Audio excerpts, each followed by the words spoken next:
안녕하십니까. 프라임에듀입니다. 어제는 중학교에서 70점, 80점 맞는 학생들이 어법을 어떻게 공부해야 되는지 설명을 드렸고요. 오늘은 독해 문제를 어떻게 공부해야 되는지 설명을 드리도록 하겠습니다.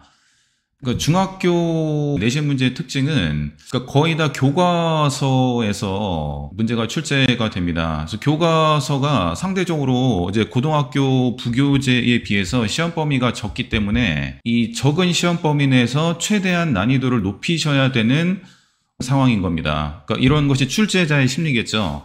주어진 상황에서 최대한 문제를 어렵게 내려면은 이제 다음과 같이 문제를 이제 출제를 합니다. 보시면 알겠지만 대화를 읽고 답할 수 없는 질문은 그러니까 일치 불일치 형식의 문제를 많이 출제하시고 이제 이 위에 있는 본문의 내용은 다 아니까 이 보기에 있는 거를 헷갈리게 해서 문제를 출제하시고 이제 이것도 이제 90점 넘는 학생들은 크게 상관이 없어요. 그렇게 고난이도의 문제가 아닙니다. 그러니까 일치 불일치 문제 자체가 유형 자체가 고등학교에서 보면 그렇게 어려운 유형의 문제는 아닌데, 이제 문제는 이제 기초가 없는 학생들, 이 처음 보는 지문을 해석을 잘 하지 못하는 학생들한테는 이게 은근히 까다롭고, 이거를 해결하는데 어느 정도 노력과 시간을 필요로 합니다. 이번에 동백중3 같은 경우에는 이런 유형의 문제가 굉장히 많이 출제됐습니다. 윗글의 내용과 일치하지 않는 것은, 일치하는 것만 고르기. 이제 이런 식으로 이거는 이제 그 답이 여러 개겠죠. 윗글을 읽고 알 수 있는 것만 보기에서 고르는 것, 윗글의 내용과 일치하는 것, 전부 다 비슷한 유형의 출제입니다. 그리고 또 하나의 공통점은 아까도 말씀드렸지만 이 보기가 영어이기 때문에 이거를 해석하지 못하는 학생들, 여기에 있는 단어를 모르는 학생들은 이제 틀릴 수밖에 없습니다. 그러므로 이제 평소 단어 실력을 키우셔야 되고 일치불일치에 대한 접근 방법도 연습을 하셔야지 이제 이런 문제를 맞출 수가 있습니다. 이제 프라임에듀에서는 이제 여러 가지 방법으로 학생들의 이런 능력을 키워주려고 하는데 첫 번째로는 이 한 줄 한 줄 해석을 정확하게 할 수 있는 능력을 키우는 방법입니다. 이제 저희는 어떻게 하냐면요. 이제 학생들의 단어 시험 볼 때 이제 이런 능력을 키우려고 하고 있습니다. 학생들이 이런 단어를 1301번부터 1500번까지 외우면은 이거에 대해서 한글 뜻을 먼저 쓰고요. 더 중요한 게 이거에 대한 해석을 하고 요거에 대한 것을 이 보기 중에서 골라서 여기다 이렇게 써주는 겁니다. 요런 짧은 문장을 해석할 수 있는 능력이 키워지는 겁니다. 보시면 알겠지만 요런 그 문장의 길이와 요런 문장의 길이가 거의 비슷하고 여기서 출제되는 단어의 난이도, 여기서 출제되는 단어의 난이도가 비슷합니다. 그러니까 이런 거를 평소에 꾸준하게 훈련을 하시면은 굉장히 많이 이런 문제를 많이 맞출 수 있습니다. 그러니까 여기서 최대한 오답을 줄이고 점점 이제 정답을 맞게 하는 훈련을 시켜야 됩니다. 그러니까 70점대, 80점대 학생들은 맨 처음 이게 잘 안 돼요. 그러니까 이거를 다 맞는 것이 잘 안 됩니다. 그러니까 이런 거를 점점 훈련시켜서 나아지게 해서 능력을 계속해서 키워야 되는 거고요.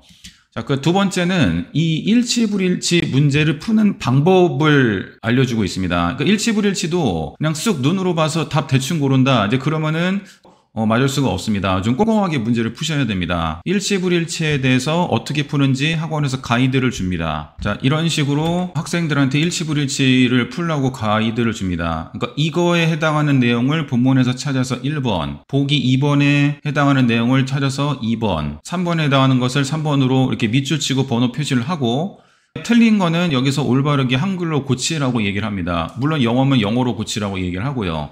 이렇게 일일이 꼼꼼하게 대응을 해주는 훈련을 해야지 틀릴 확률을 굉장히 많이 줄일 수가 있습니다. 저도 이것에 해당하는 것에 밑줄 치고 1번 이런 식으로 문제를 풀도록 평소에 주문하고 이제 그런 것이 제대로 되어 있지 않으면은 정답, 오답과 상관없이 학생이 정답을 맞추느냐 혹은 정답을 맞추지 못하느냐 상관없이 다시 돌려보내서 이렇게 정확하게 풀려고 하고 있습니다.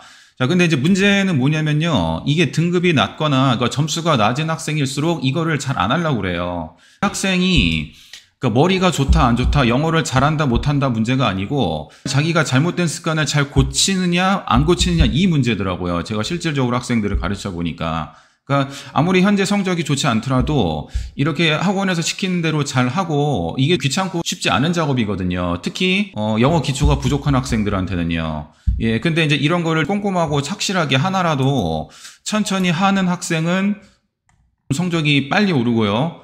선생님 말을 잘 듣지 않고 시간에 쫓겨서 숙제를 하는 학생들은 이런 것이 잘 충분하게 연습이 되지 않기 때문에, 그러니까 기초부터 뿌리부터 훈련을 하지 않기 때문에 성적이 오르는 시간이 조금 걸립니다. 학원에서 저하고 이제 계속 이런 거 가지고 교정을 받고 다시 고치고 이런 방식으로 훈련을 하는 거죠. 아까 일치불일치를 그런 식으로 잘 풀지 않은 학생들, 습관이 제대로 들지 않은 학생들은 이제 이런 교재를 줍니다. 문장이 참이면 T, 거짓이면 F. 이제 여기 한 줄 한 줄로 이렇게 나눠져 있으니까 이거에 해당하는 것을 여기다가 밑줄 치고 8번이죠. 여기다가 해당하는 것을 여기다가 밑줄 치고 29번. 이런 식으로 하도록 따로 교재를 만들어 줍니다. 그러니까 이거를 좀 뭐 한 권이라든지 두 권 정도 하는 학생들은 이제 습관이 좀 제대로 들어서 괜찮아진 학생도 있고, 또 이거 할 때는 제대로 하는데 이거 풀 때는 또 제대로 하지 않아 가지고 또 제가 다시 또 교정을 해주는 그런 학생도 있습니다. 그러니까 이게 쉽지 않겠지만은